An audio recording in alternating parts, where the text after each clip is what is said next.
You are not alone. Welcome to the Clark and Linda Show. This is our real relationship, experiencing change after addiction and betrayal. We're learning to connect to feel safe and confident in marriage. And you can too. 'Cause I believe in you. Whoa. Let's do this. Oh, man. We've been feeling like we need to be prepared more. Even though we say it's like super raw conversation, we're like, maybe we need to script it out. We're trying to figure out how to balance that. We were just commenting, one of our podcasts that we love is the Scripture Study Project. Yeah. And we've noticed that they're pretty prepared. Oh, man. I think they study separate, and then they come together and study, and then... We don't know how they do it, but they sound good. They are awesome. And for us, we're trying to walk the fine line of outlining what we say with still keeping the conversation raw, because we almost want to surprise each other a little bit with some of the things. So we typically pick a subject and then we say, we're going to talk about this. And sometimes it's like a sentence or something. Sometimes it's a conversation maybe we've touched on before, and sometimes we're even like, I wish I could remember what I said in that conversation. I felt like it was good. We worked through some stuff. Yeah. And somehow then we always can't remember. I wish we were like secretly recording all of our real conversations. Yeah. So perhaps this is a good way to start the episode, because today we're going to talk about fears. And we're really fearful about what we're going to say. It was Halloween this week, so it's a good, we're thinking about fears. Yeah, of course, this won't come out until much after Halloween. We're trying to get a few episodes ahead just in case something crazy happens. We've got some in the can that we could use in case we don't get in to record. But we wanted to talk about our fears. And so naturally, when you start thinking about fears, you maybe think of your level of preparedness, and you start to feel a little afraid. But we think that there's value in discussing your fears together. Sometimes it can bring you closer and help you understand each other. And it's important to face your fears so that you can overcome them, I guess. Yeah, I feel like if you don't know what you're afraid of, how do you know what you need to overcome? It's just something... Yeah. So I think part of our original conversation, if I remember correctly, was sparked because you were listening to Light the Fight. Podcasts by Heidi Swap, and David has, I think his name is David. He has a really long last name. Plus, you've kind of met Heidi a few times and talked with her. So we really like her. Yeah, so you can remember Heidi's name. Yeah, I remember her. She was talking a little bit about fear, and I don't know that we even need to get into what she was saying, but we started talking about fear, and one of the things that stood out to me is you kind of started asking some questions. Do you remember what you were talking about?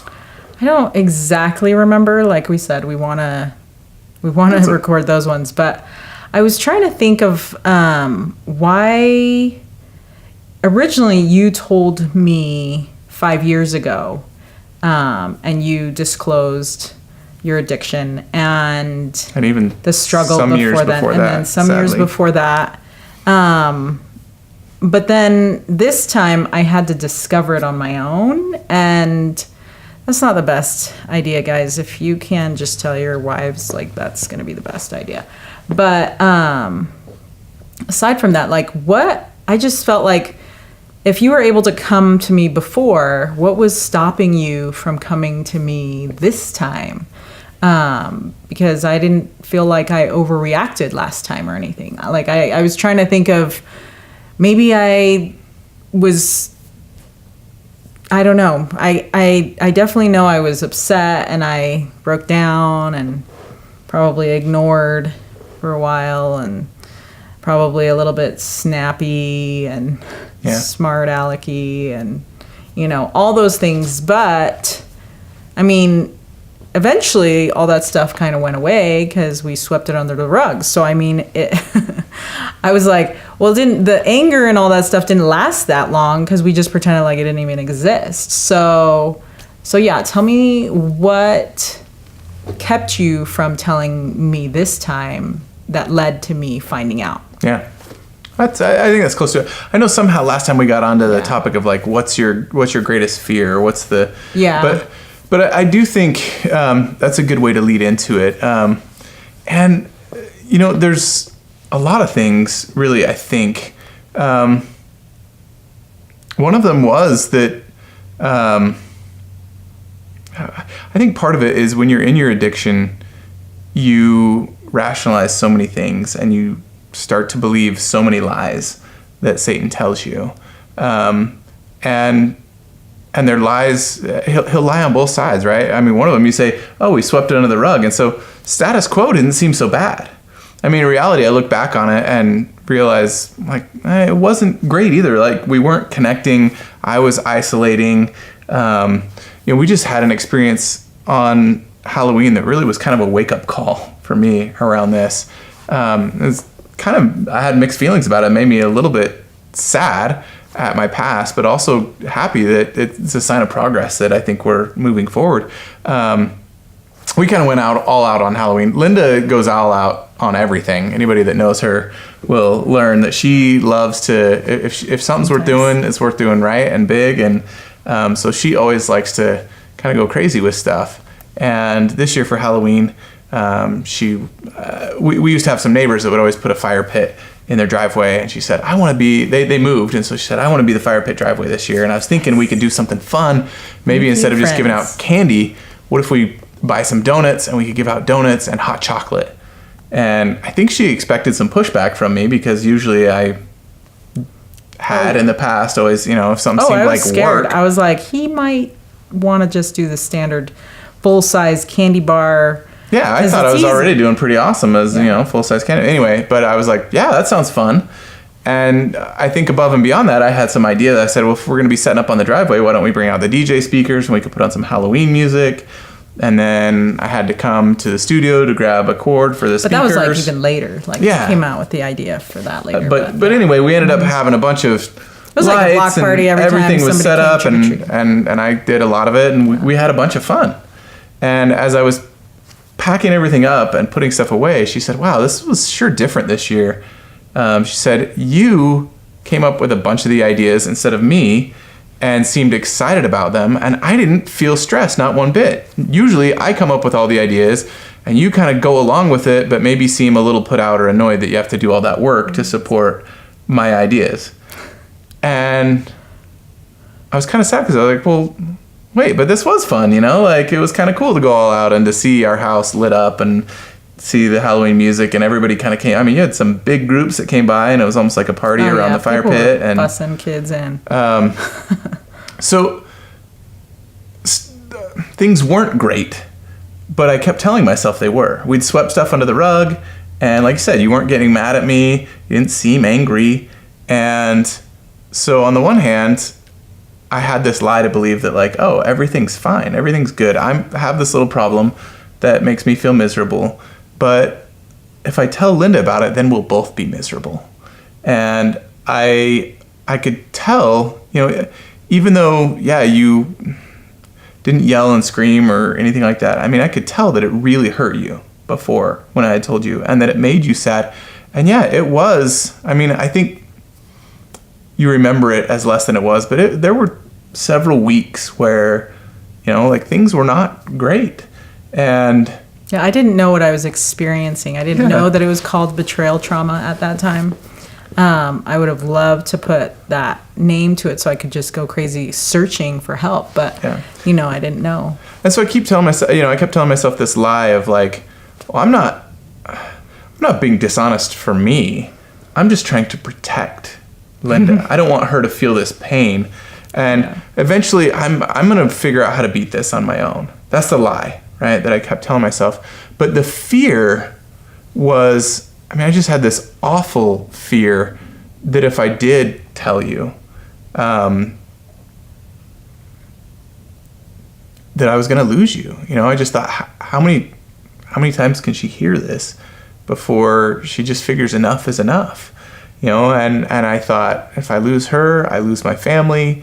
And if I lose my family, then what do I have to fight for? And it was just, I could see this downward spiral that came from, like, oh, if she only knew what a terrible person you are, and again, Satan had me in in his grasp, and I was believing all these lies. And it was, if she knew how awful you really are, then she would never accept you. She wouldn't stay with you. You'll lose her. You'll lose your family.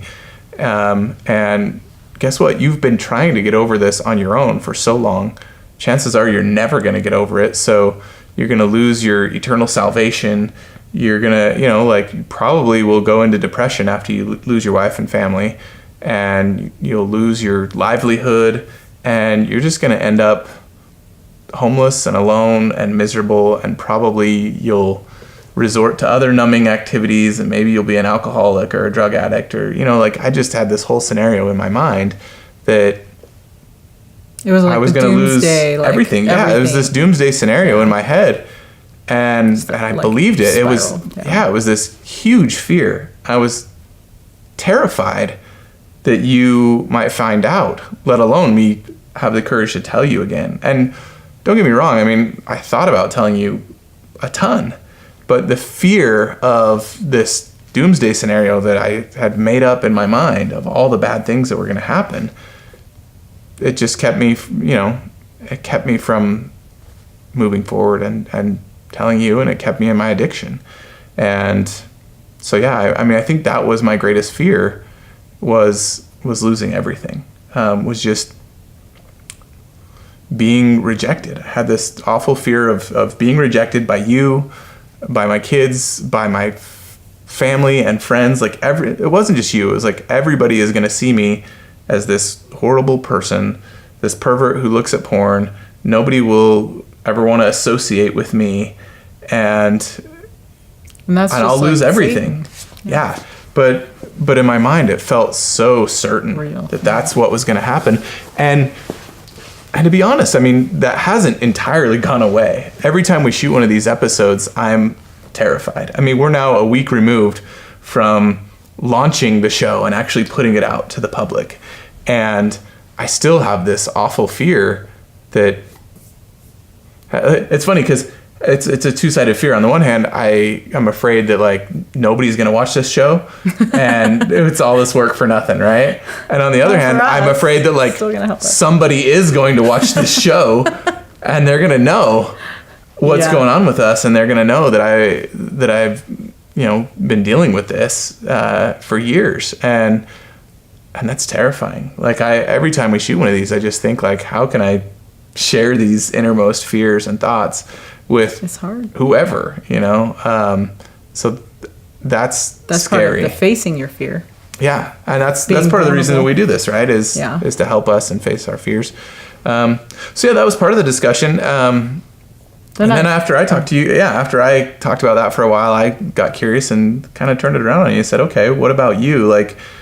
What, as you went through that traumatic discovery, and as we've tried to work our way through healing and recovery, what's been your greatest fear? I mean, what's the thing that you have been scared of?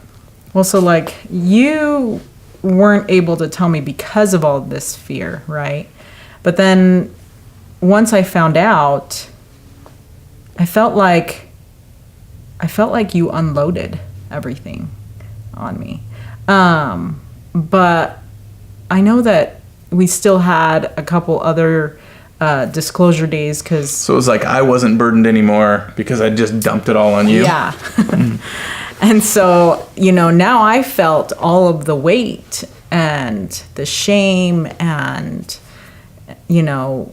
fear and embarrassment and everything that you had been feeling. And I could see you really almost just a weight had been lifted, after the initial discovery or whatever. And I could almost see you were doing better than I was. And I was like, that's not cool, but then there were times where we would end up, having these late night conversations. And I just remember just being in such a dark place because I was consumed with all of that. And it came down to what I was afraid of. What am I afraid of in the end, and from after discovery, what am I afraid of? And it was that I was afraid of losing my family, and losing, I guess, my dignity or myself, in the fact that my husband would rather look at other women than me, and just feel like that insecurity and just a whole bunch of shame just piled on top. But if I got rid of everything, it came down to I didn't want to lose my family. I worked hard, to have a family, we struggle with infertility, so like legit we're like working hard to have these children.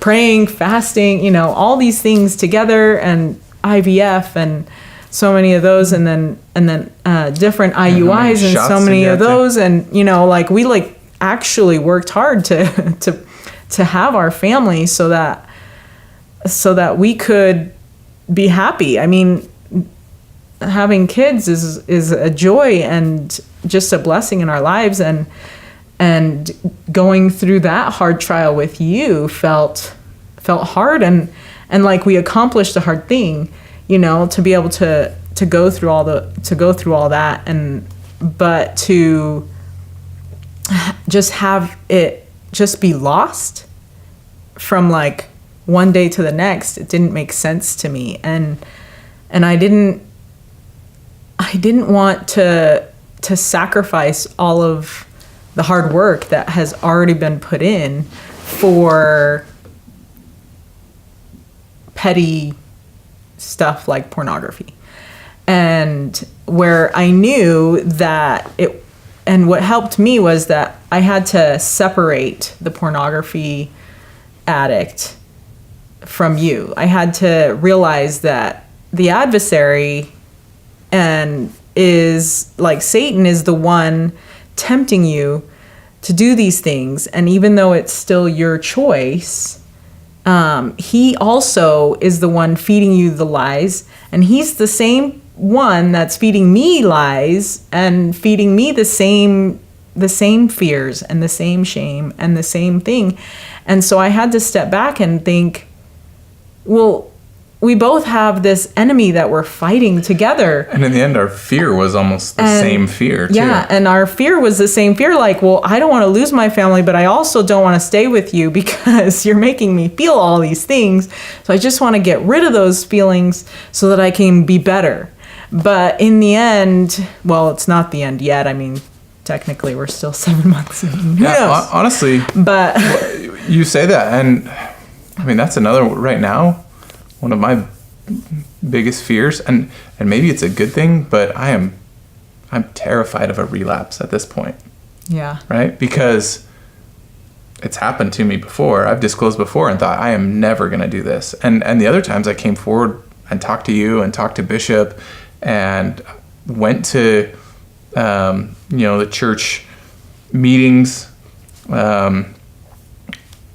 In my mind, I was like, yeah, I'm done with this. It's never going to happen again.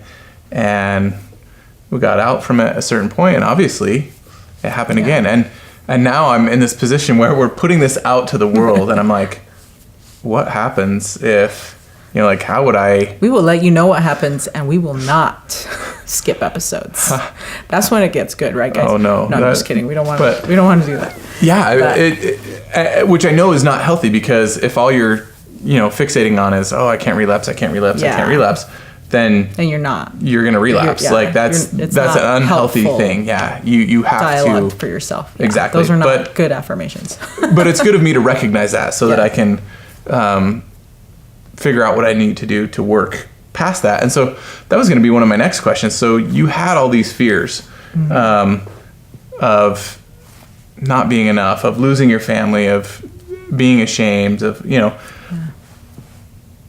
what's helped? I won't say how did you move past those fears, because if you're like me, chances are still have fears. Some of those fears are still gnawing at the back of your brain. But what are some of the things that have helped you to deal with those fears and to move forward in spite of those fears. I think we're trying to think of some fear quotes beforehand, and there's that popular one. I'll probably butcher it a little bit, but it says something like, "Courage is not an absence of fear, but the willingness to move forward in spite of your fear."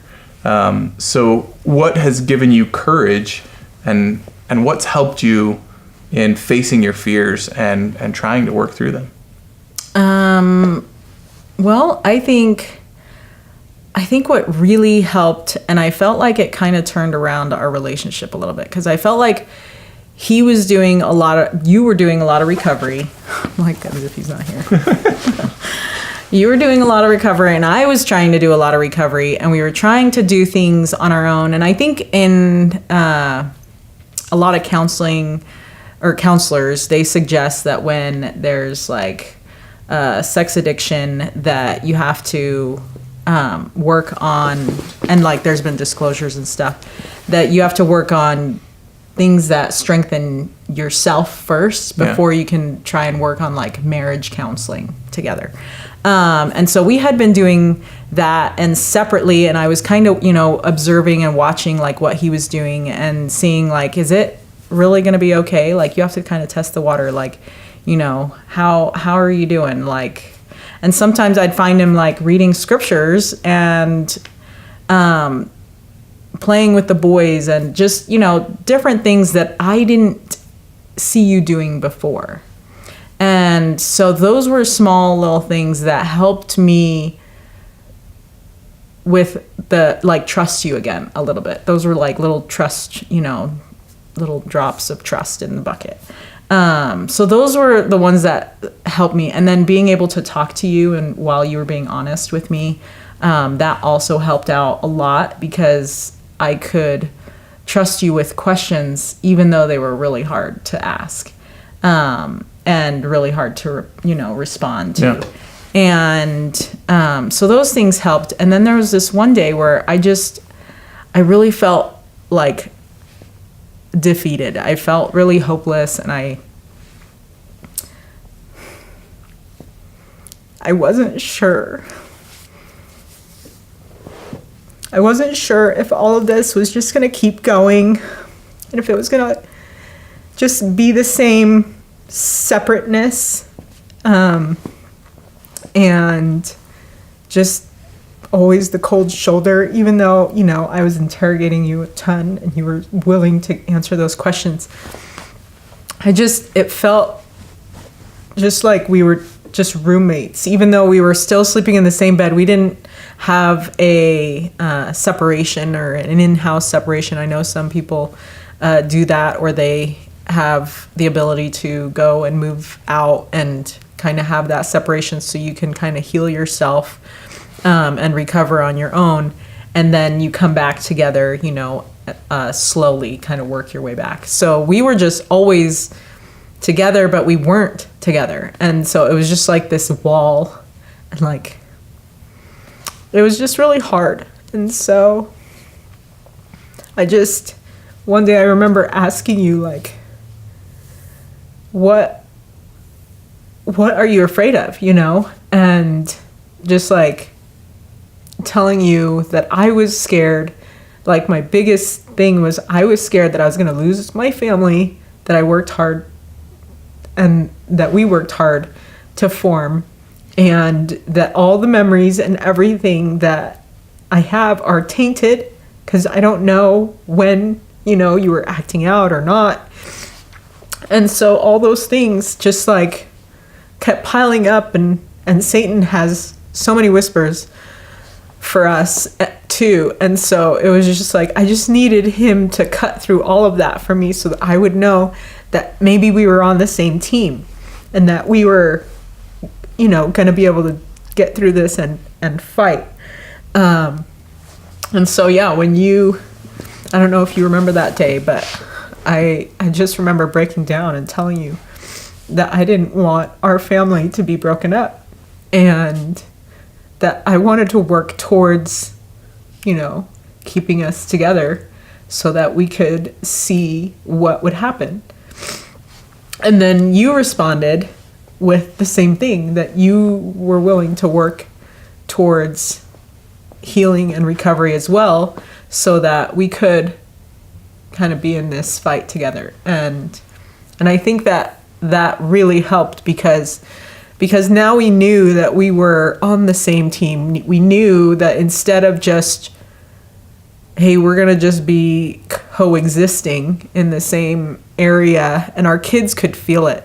In fact, they kept praying. I remember they kept praying, please bless mom and dad that they'll stay together, and please bless our family that we'll stay together. And this they is before didn't we know even told anything. them, yeah. And they're just so sensitive.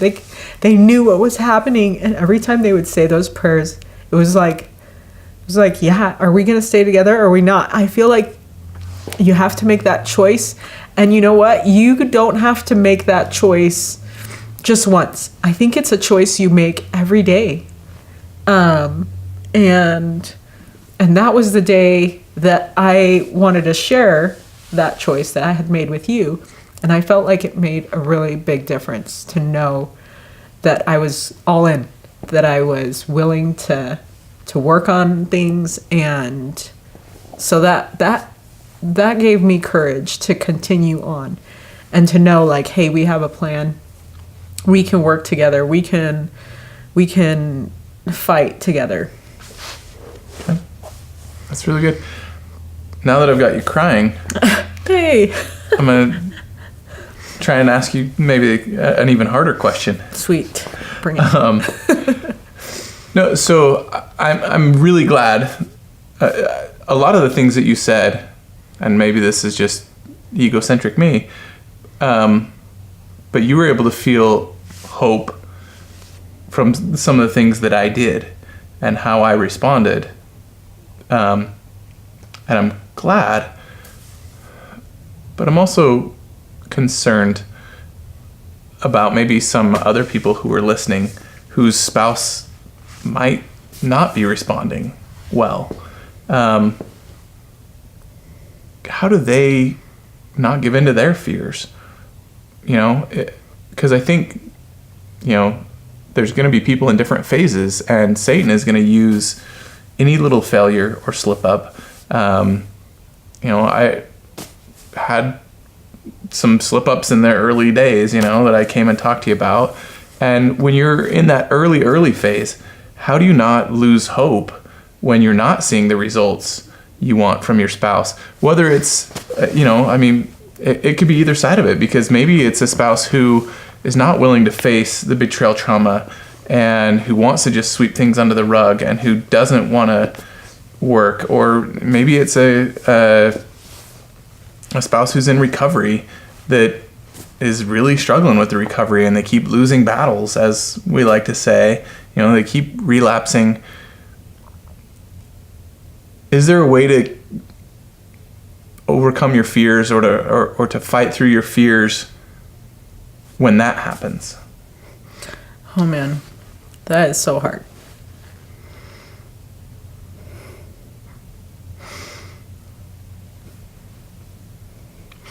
So, I don't know what the answer is for others, because I think everybody is so different, and everybody goes through so many different experiences and trials just in your marriage, and so I think it's an individual kind of thing. My therapist would say, do your self-care to the betrayed. And I think there's a lot to be said with self-care,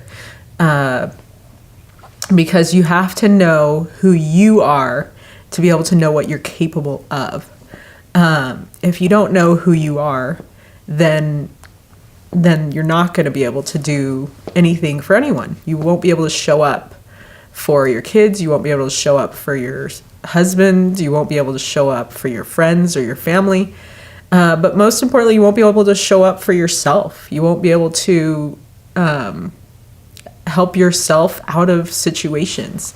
And so my number one thing would be to read your scriptures and, get that connection with God really strong and be able to recognize when he's trying to send you a message that is just for you because he loves us.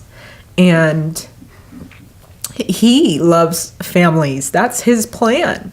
And so he wants us to try as hard as we can.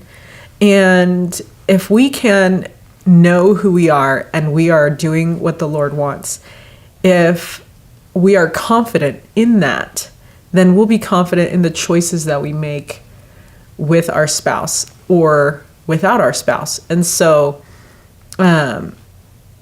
if I'm not in line with God and I make a decision without, letting him know, or without asking him what he thinks, or without asking for his help, I'm just going to be lost. I'm going to be making these decisions without any kind of security, without any kind of confidence to know that it's a right choice. And I never want to do the what if, because I'm always a just in case or two. So like, so if because there are situations where you can't stay with your spouse, and so it's not always going to work out the way you want or the way you hope. But the one thing you can always count on is that Heavenly Father will tell you if that choice is right for you. And if you can have that confidence to know that that choice is or isn't right for you, then you can make any choice. You could say, well, it's not that. And here's the thing. I always feel so bad because, in Worth, I have my warrior sisters who have gone through a lot of this, and they've been in the fight for super long time. Like just, amazing, strong, courageous women, and their husbands don't show progress. They don't show commitment like they could, because that they are capable of it. But for some reason or another, and usually it's because the adversary's got a hold of them, they can't make those choices where they can show up for their wife during this hard time that she's experiencing all this trauma. And so she's strengthening herself, but he's not able to show up. And so as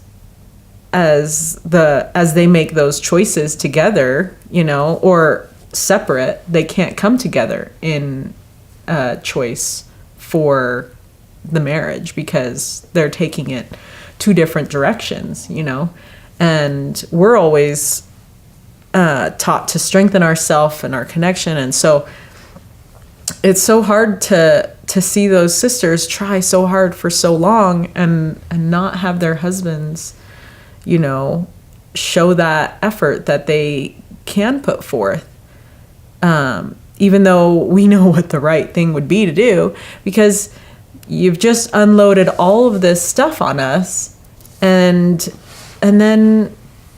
we're expected to just keep going, like as if it didn't happen, or as if we're strong enough to be able to just deal with it and not have opinions or not have feelings or not have anything like that.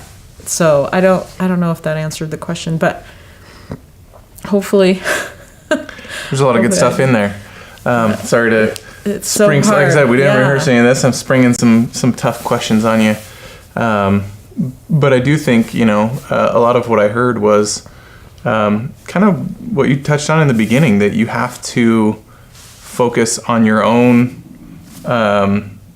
issues and your own relationship with God, and making sure that you're strong there and going forward. And one of the things, you talked about reading the scriptures, and I wanted that kind of reminded me a little bit about, I was kind of thinking in my own recovery, like what's helped me overcome my fears. And one of the things that came to mind was the scripture in D&C, if you are prepared, you shall not fear.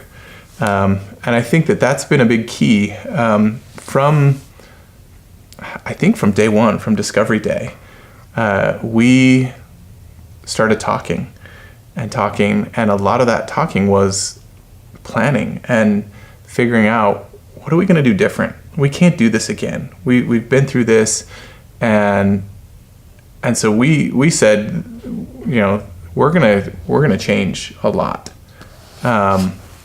And so I think even, I might not be remembering, there was a lot of late nights, and my brain, struggled with that lack of sleep for the first few weeks as we stayed up. But I think even from that first day, we started saying, here's what we're going to do different.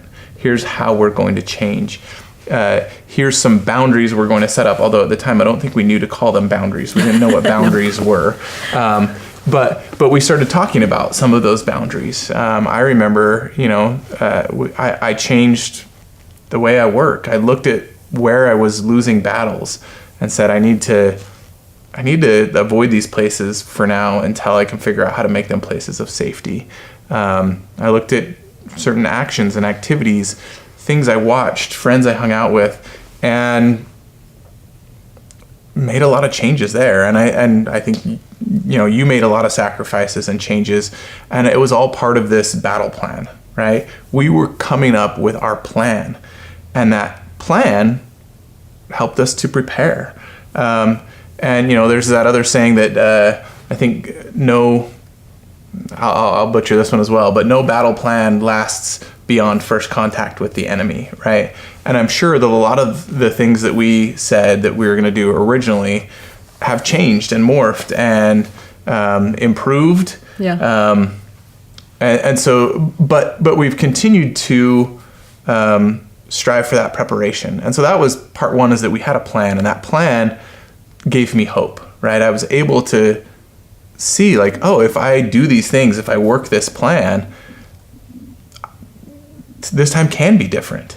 I need to do, and part of it involved, like, hey, I'm going to get in a program. I'm going to do this Meta Moroni thing. And we watched a lot of videos. They had all those great testimonial videos. You remember you found a bunch of them, and we started watching these couples sit down, and I just marveled. Yeah. I was like, I cannot believe they have the courage to do that. I would never do something like that. And here we are doing something similar every week. But those gave me hope, right? Yeah. Seeing those couples sit down and talk about what they had been through and how things were improving for them was huge. And saying, like, I'm going to be part of that program that helped this couple.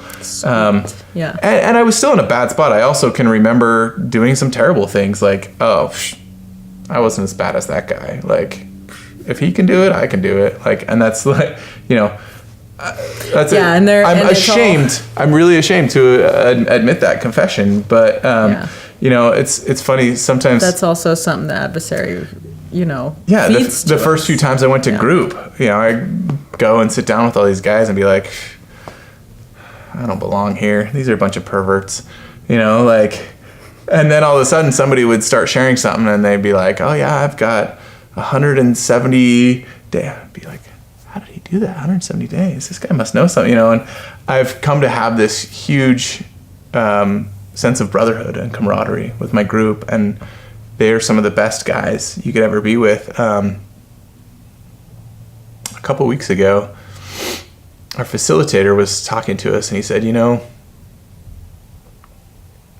when Christ returns, you're the guys I want to be with, because you are the guys who are actively fighting and striving.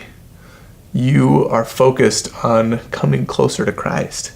And I have felt some of the strongest feelings of the Spirit in those meetings with people who are fighting. And it's amazing to see. And so I've overcome some of that pride and comparison, and realize, like, no, it's not about who's done what or how bad it was. It's about the fact that we all can overcome those things and come closer to Christ, and we can beat this. And so I found real hope from that. So that was part one, was the plan. And part two of if you are prepared, you shall not fear, we started reading about putting on our armor and how it had to be a daily thing.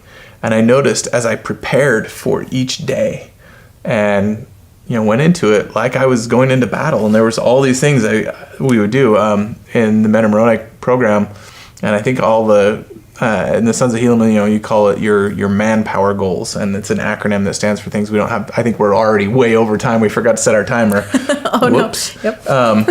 But as you do your manpower goals, there are these specific things you do each day to prepare yourself, and there's drills that you do to help you know what you're going to do when you're faced with these temptations, and you try and foresee what the enemy might do, and you look back at past battles and you do these lost battle analysis, and there's all these different things like you're drilling or training like you're a soldier. You're preparing, right, for this battle, and that's what Moroni did, right? Even after they would win a battle, he wouldn't go back and celebrate and sit on his laurels and think, I finally figured out these Lamanites. I know how to beat them. Like, it was so crazy. Like, in the scriptures, I started noticing that, like, every time they would win a battle, he would go back and, like, start fortifying the next city and training his soldiers and do it, like, there was never any relaxing. He was always preparing. And so for me, that's that sense of preparedness that comes from doing those things that I need to do. Has really helped me start to face my fears. Now, are there still times that I hear those whispers? Yeah, unfortunately, more than I care to admit. But I think as we put on that armor and create a plan, then we can overcome those fears. At least that's something that's really worked for me. And I too have definitely drawn strength from you and seeing you fight those battles and seeing you respond to the work that I'm putting in, but also seeing you harvest the fruits of your own efforts in your healing and your time with your worst sisters. There were several times during those first few days that I was like, I don't know if we're gonna make it through this. Like, I could just feel. It's almost like I could feel the pain just like emanating from you. And I was like, I don't know that she's ever going to get over this. Yeah. I don't know that we're ever going to be a happy couple again and a happy family. And I keep resisting the urge to say, I don't know if we're ever going to be the same again. Because the truth is we're not. We won't be the same. And we've both tried to accept that. You have to know it's going to be totally different. Yeah, we'll probably have a whole other episode. Is there a quote on about that? I feel like there's a quote about doing the same thing over and over. And the definition of insanity is doing the same thing over and over and expecting different results. Yeah. So, like, obviously we can't do the same thing over and over again because it didn't work. So. Yeah, so true. Anyway, we need to wrap this up because we are so far over. We're going to, I don't know if we're going to be able to afford to pay for the transcription of this episode. Good grief. Homework. This is one thing I know we did agree on before. We did agree on the homework. We've found such strength in sitting down and talking about our fears together. And it brought us closer together as we were vulnerable and willing to admit these are the things that I'm afraid of. And so your homework is to sit down with your spouse and get vulnerable and be honest and share what is your greatest fear or fears and talk through them. And then as a follow-up to that, sit down and talk about a plan. What can you do to make it through those fears? Start to formulate your plan. Start to talk about what you can do to feel more prepared and how you can take courage and make it through those fears. Not that your fears will go away, but that you can continue forward through those fears. Yeah. So that's your homework. Good luck. Anything else that we missed? I think we're good. All right. We'll see you next week. See you next week.